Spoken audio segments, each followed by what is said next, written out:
Welcome back. Halloween just a few weeks away. It can bring many dangers for children. Darren Kies, he's here with the Floyd Hunter personal injury attorneys, and they're joining us now to talk about Halloween tips. Thanks for being here. Good morning. Appreciate it very much. Sure. All right, so something we think about every year, you know, our kids going out, and this seems like a pretty innocent thing, but there are a lot of dangers out there. And you need to think about it in advance, be prepared, and of course, when kids go out trick-or-treating, you want to, of course, have adult supervision. That's the first thing, I think. When they're walking around neighborhoods, they want to make sure they walk on the sidewalks if at all possible. If you have to walk in the street, make sure you walk facing traffic as far left as you can. Make sure you have reflective clothing on if possible. A big problem nowadays is people looking at their phones and texting and those kind of things rather than paying attention to traffic. So you may want to use your phone as a flashlight instead of something to talk on or text on. And of course you want to make sure their costumes fit well. You know, avoid the opportunity for them to trip and fall, those kind of things.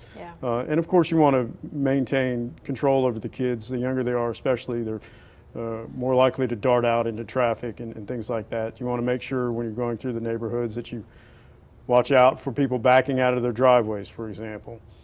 Something I found interesting, I'm sorry, something I did find interesting is you've actually handled cases like this before. We have, and generally it's when kids dart out in the street. Yeah, right, what you were talking about there. And that's, so it's just real important to make sure, especially around intersections. It seems to be there a higher prevalence of kids wanting to dart out at intersections because they think, and probably rightfully so, that traffic is stopped because it's at a four-way stop or an intersection. But those are kind of danger spots, and people pulling out of driveways are danger spots too.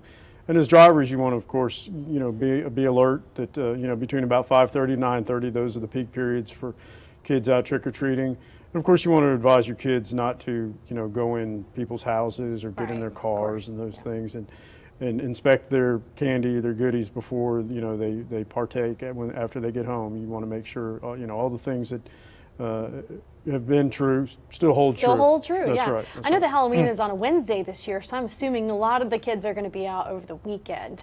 You know, and it may just be one of those things that, you know, if you know there's a lot of trick-or-treating going on, just don't get out of the house if you don't have to. And of course, one thing is you want to, if you're a new driver, if you have a new driver in your home, you may want to, you know, not have them out on the road. Absolutely, definitely. If somebody wanted to get in touch with you for one of their personal injury cases, how can they do that? They can call us at 452-4000, or you can reach out to us on the internet at floydhunter.com. But you can call us any time of day. 24 hours a day, 7 days a week. That's right. All right, thank you for being here. We appreciate it.